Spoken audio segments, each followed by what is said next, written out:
Situbondo, kelas 197B. Saya Clara Lisa Putri Pertiwi dari TK Negeri Pembina Besuki. Selanjutnya ada saya Yulia Sasmika dari SMPN 1 Banyuglugur. Kemudian saya Ika Sari Widiasih dari SDN 1 Kaliangan. Kami akan mempraktekkan praktek coaching pada demonstrasi kontekstual pada modul 2.3. Selamat menyaksikan. Assalamualaikum Bu Clara. Waalaikumsalam Bu Yulia. Alhamdulillah kita ketemu lagi ya. Iya benar.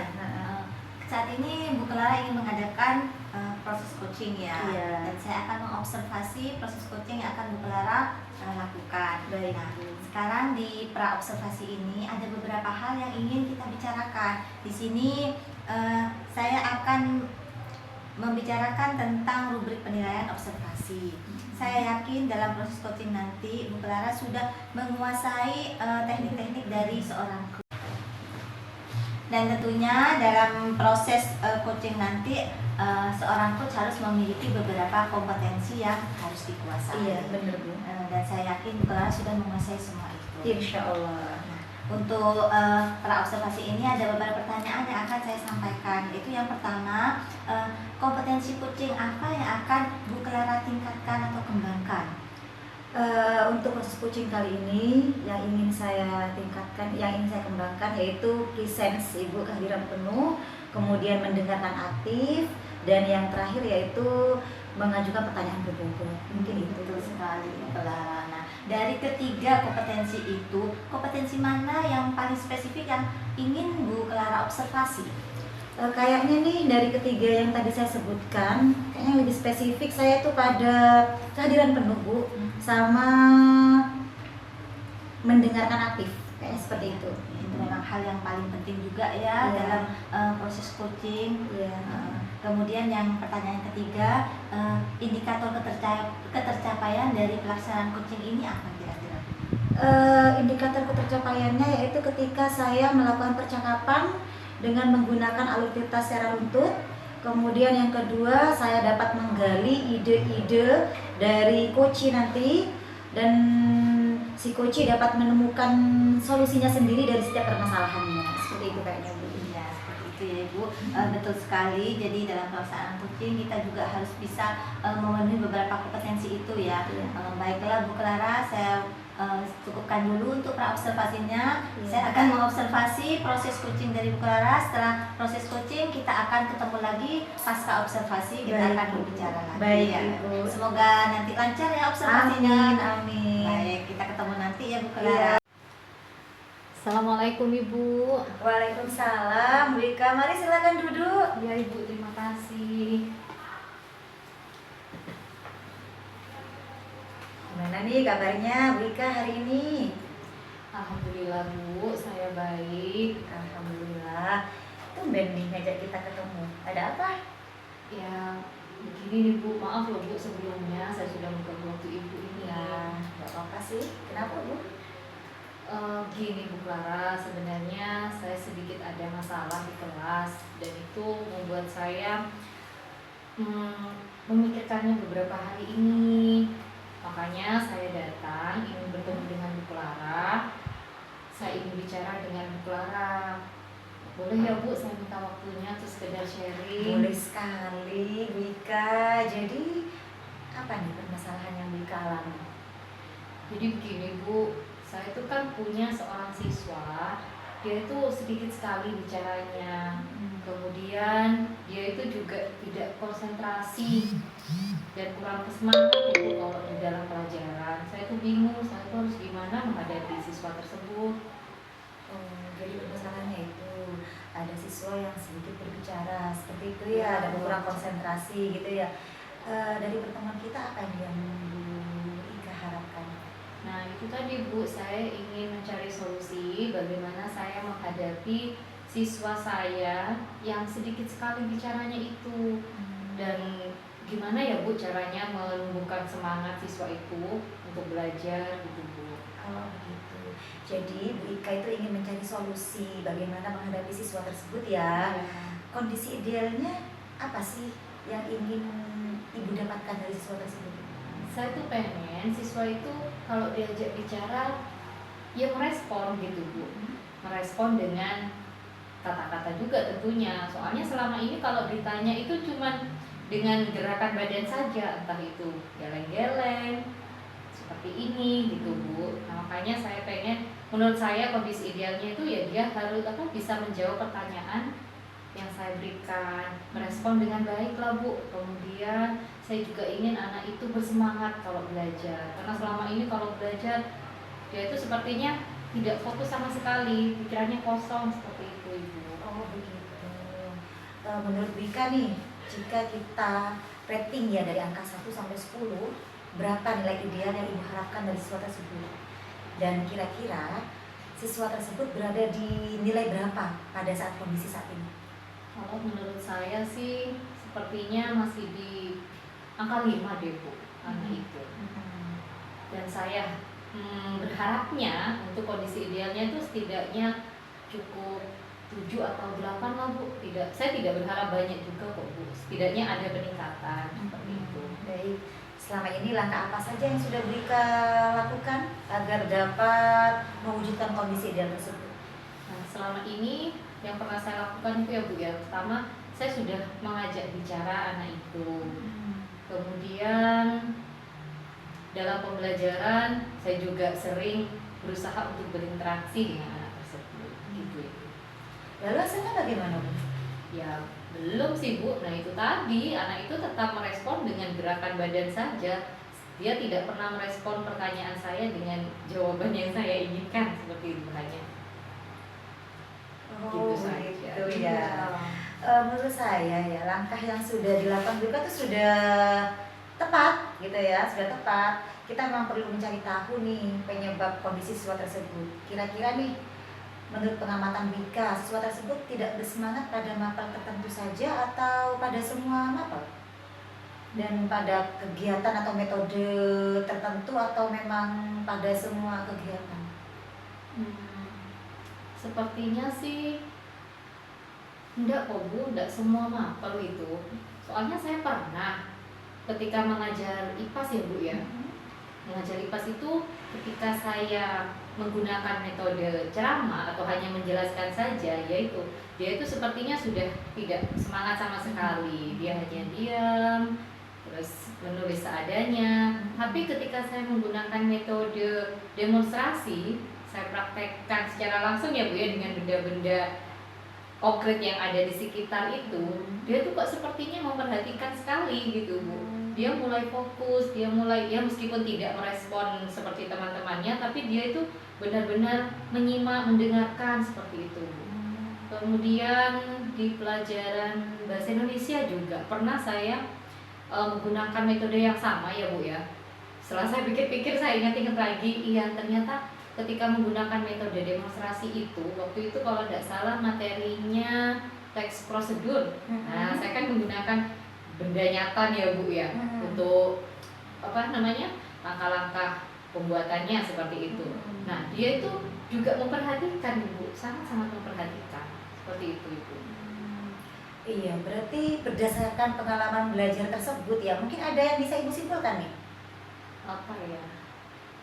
Oh, ya itu tadi dah Bu, ternyata anak itu kurang bersemangat itu tidak di semua mapel. Nah, tetapi pada metodenya mungkin Bu.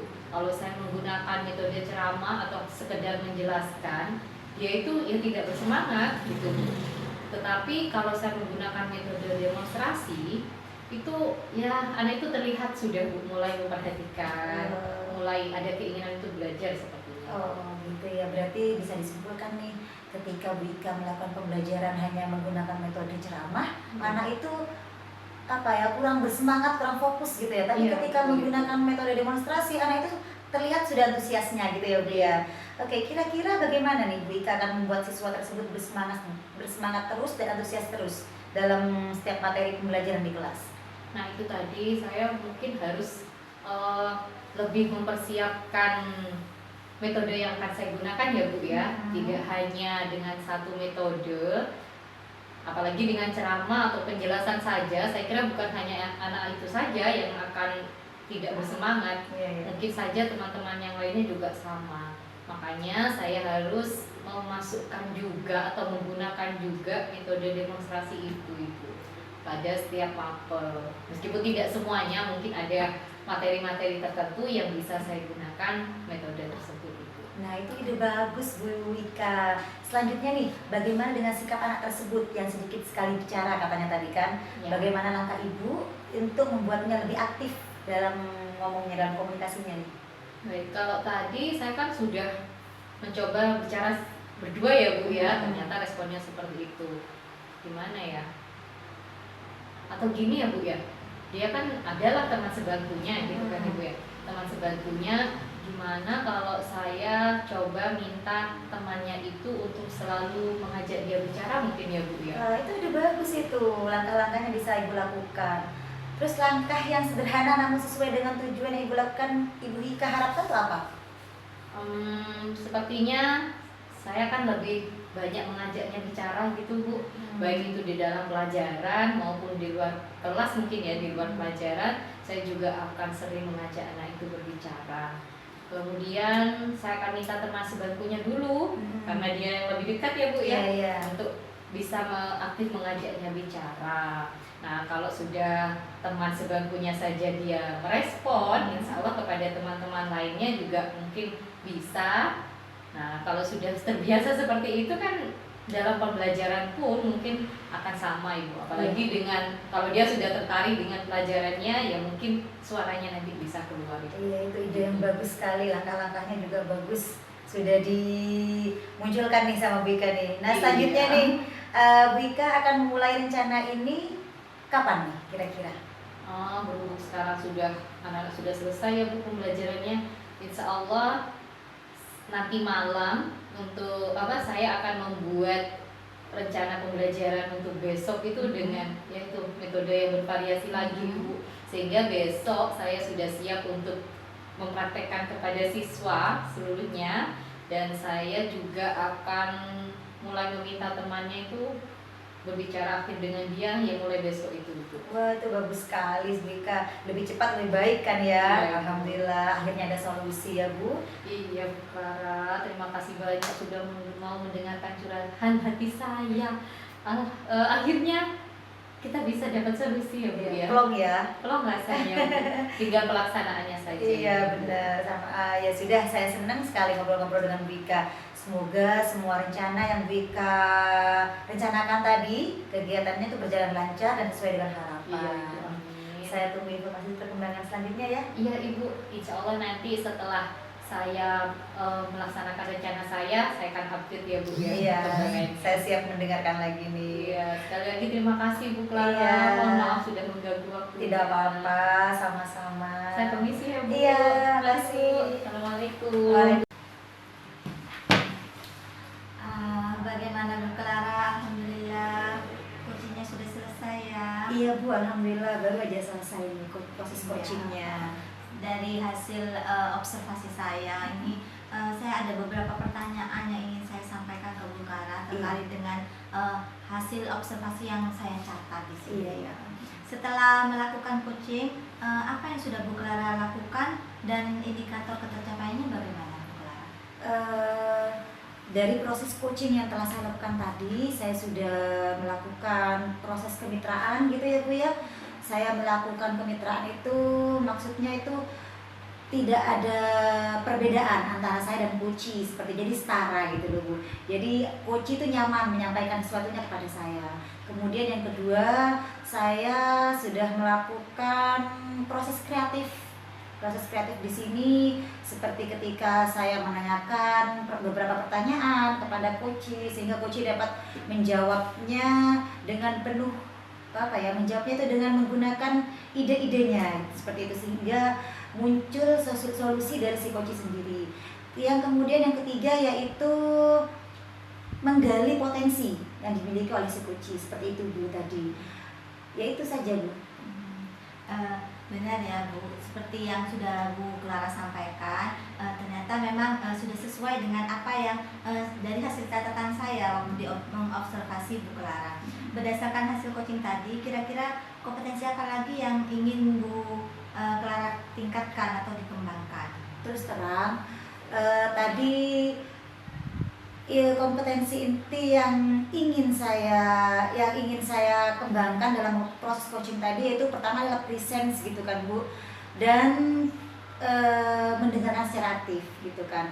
Kemudian yang perlu saya tingkatkan lagi untuk proses coaching berikutnya, yaitu mungkin pertanyaan yang berbobot seperti itu Bu. Iya benar Bu Clara. Dari hasil catatan saya ini ya, di sini saya melihat Bu Clara sudah mulai menerapkan prinsip-prinsip coaching, yaitu yang pertama tentang kemitraan. Jadi saya lihat memang Bu Clara tadi sudah memposisikan setara dengan kuncinya. Kemudian yang kedua yaitu melaksanakan proses kreatif, yaitu menggali ide-ide, sehingga tadi saya lihat Bu Ika sebagai kuncinya itu bisa mengeluarkan ide-idenya berdasarkan dari beberapa pertanyaan yang sudah disampaikan oleh Bu Clara. Kemudian dapat memaksimalkan potensi dari kuncinya juga gitu ya Bu Clara. Jadi memang tadi Bu Clara ingin mengembangkan di present sama mendengarkan aktif. Untuk selanjutnya kompetensinya yang akan ditingkatkan adalah mengajukan pertanyaan berbobot, iya ya, seperti itu. Iya, dengan begitu akan perlu banyak latihan lagi ya Bu Clara. Jadi Iya. mungkin dengan kunci-kunci berikutnya akan lebih meningkatkan kompetensi yang akan ditingkatkan oleh Bu Clara. Insya Allah, amin. Iya. Bagaimana perasaan Bu Clara sekarang setelah melaksanakan kunci ini?